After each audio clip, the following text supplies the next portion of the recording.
Hey everyone, it's Tabatha, and today I just have a lovely story for you guys about the time I went to Jamaica. So, here we go.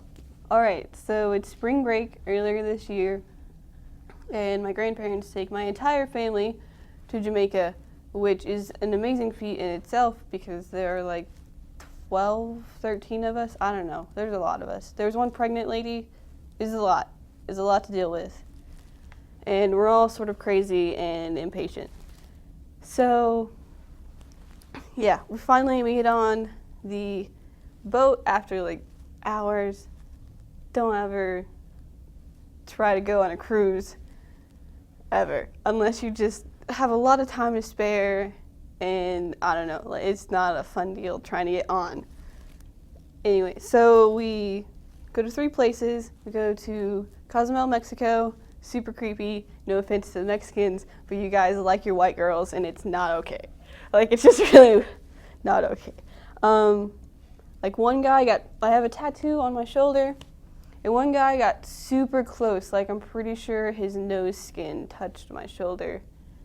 It's not okay. And then, to make it okay, I turned around and it's like, excuse me, and he showed me his arm with a tattoo of a cross on it, and he's like, yeah, it's like, okay, and then I walked off.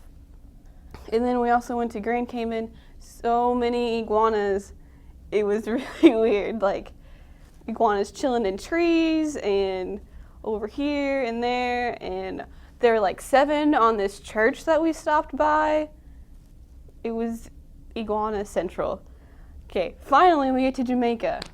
And that's the day that my grandparents and I are going to spend together, just us.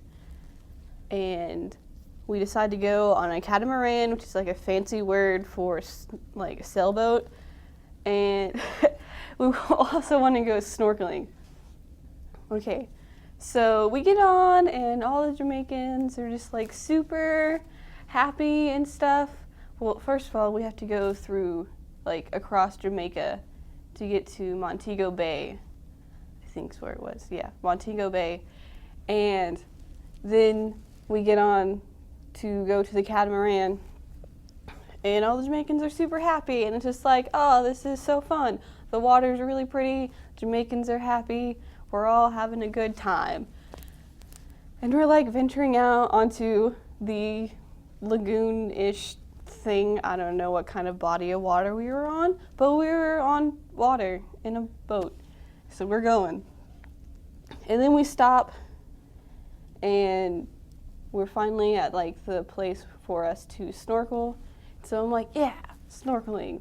And then my grandma acts like a warden and makes me put a stinking life jacket on, so I can't really enjoy my snorkeling endeavor. It's kind of like I can look down and float, and that's it. I'm just like, but there are coral reef down there, and there's fish, and look, Grandma, that guy's all the way to the bottom. Why can't I do that? She's like, I am not going to be responsible for your death. It's like, but Grandma, I've been swimming since I was like 6 months old. I think I can handle this. It was shallow water anyways. Let me get off that soapbox. So I'm swimming, and there's this one guy that's like one of the workers, and he like comes up and he like hands me this starfish, and I think he just wanted me to like look at it, but I took that sucker and was like, ooh, look, it's a dead starfish. That's so cool. That's what you do when you're in the lagoon of Jamaica, right? That's what I did. Anyway, so we get back on because snorkeling time's over, and now it's time for weird cheese sandwiches and foot rubbing. And I just want to say that I hate when people touch my feet or look at my feet, which is super strange because I have a tattoo on my foot, but I don't know why I did that.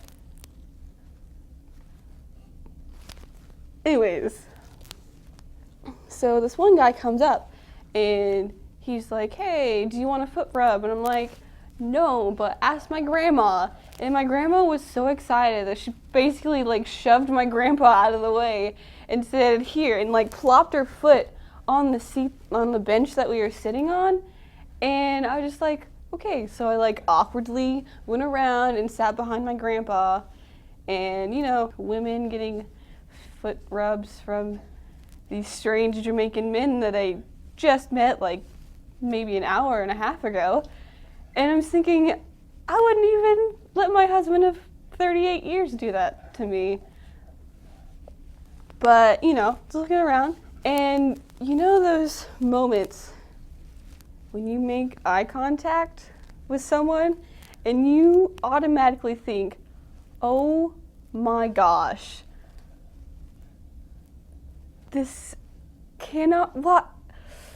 It's just like a dead block, and you're just like, you're gonna see into my soul, and then you're gonna mind rape me, and it's not gonna be okay, and I'm not gonna be able to like stop any of this. That didn't happen. But I did make eye contact with this one guy, and is a big black Jamaican man rubbing a woman's foot. And I'm just like, look away quick, look away quick. Not quick enough did I look away, because he was like, hey, are you next? And I said, no.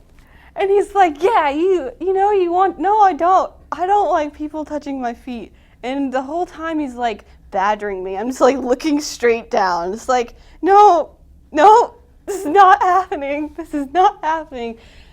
It happens for like 5 minutes. And finally I'm just like, I give, I'm in Jamaica. I'm on holiday because I'm from Britain. No. So I like go over there, and I have to awkwardly sit behind this big black man while he finishes this other woman's foot rub. And I'm just kind of like, this is not okay. That, and I'm also thinking, I haven't shaved in 2 days. This is going to be so awkward. But he finally finishes the woman. He's like, okay, it's your turn. So I like plop down, super unfeminine, like, just like, if I play this off like I'm weird, maybe, okay, no. Because he's like starting to rub my foot. So awkward. He's just like rubbing my feet and my lower calf muscles, and he's just like, so what's your name? And he's like, Tabatha? He's like, oh, what? And it's like, Tabatha. People from other countries, hardest name in the world, I guess. Tabatha? Anyways, so I'm like, well, what's your name? Out of my common courtesy that I've learned in Oklahoma. What's your name? And he said, Howard. Howard? I just wanted to be like, are you serious? Are you pulling my leg? And she kind of was, because he was, anyways. So, yeah. And then he's all like, do you go to school? And I was like, yeah, I'm in college, you know. And he's like, what are you, like 14 or 15? I'm like, you obviously didn't hear what I just said. But I was like, no, I'm about to turn 19 next week. And he's all like, oh, really? This is when I finally figure out, never tell a male that you are over the age of 18. Because they're like,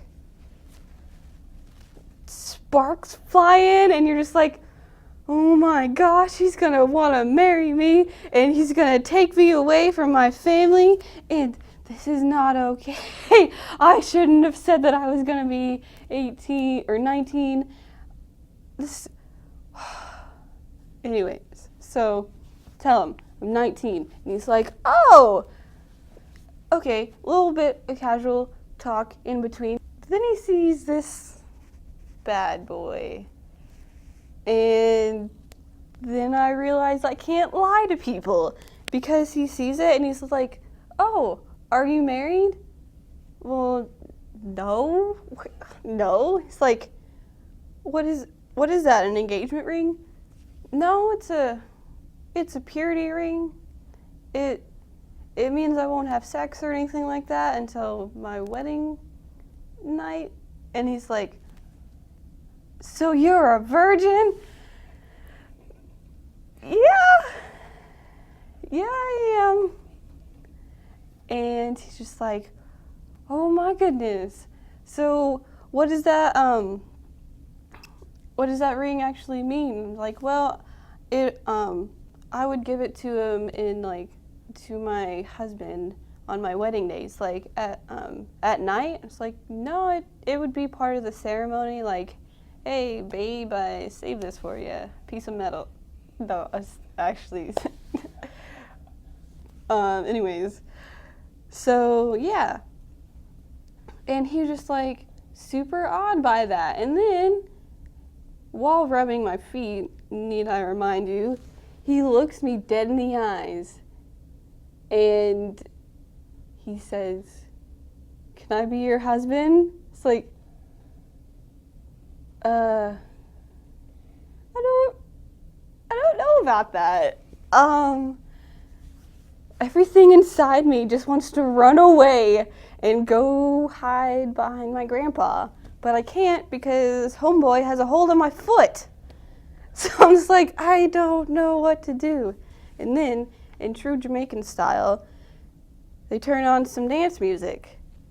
And everyone's dancing and whatnot, and Howard mistakes my want to run away and not want to look at him, because I feel super awkward at this point, for longing to go dance. So he's asking me if I know how to dance, and I say, yeah, I do. I went to a dance class, and I graduated from that school and stuff. And he's like, oh, so you knew how to bump and grind? And I said, what? No, I don't. He's like, well, show me how you do that. And I was like, no. But at this point, he lets go of my foot and stands up, which gives me the opportunity to run away. And I'm just like, okay, well, I'm going to go to my grandparents, and I like jet off, which would have been okay, but I came back and gave him $5 for rubbing my foot because I felt bad. Anyways, and so after that, I go sit down like where I was originally before this all happened, and another Jamaican man comes up to me and says like, it's time to dance. And I was like, I don't want to dance. But he pulls me up along with every other member of the group that we were with to the very top of the catamaran. And as we are floating on by the beach full of people, and as Howard is standing behind me, we do the most awkward Jamaican line dance I have ever done in my life. Well, it's the only Jamaican line dance I've ever done in my life, but it's super awkward, and I have to show you. Okay, it's a lot of hip thrusting, and there's one part where you have to ride a donkey, and there's a part. It's just like, I don't want to do this. Homegirl beside me was like all for it. I'm like, you do that, a big black man trying to look at my butt, and I'm not cool with that. I'm not cool with this whole situation.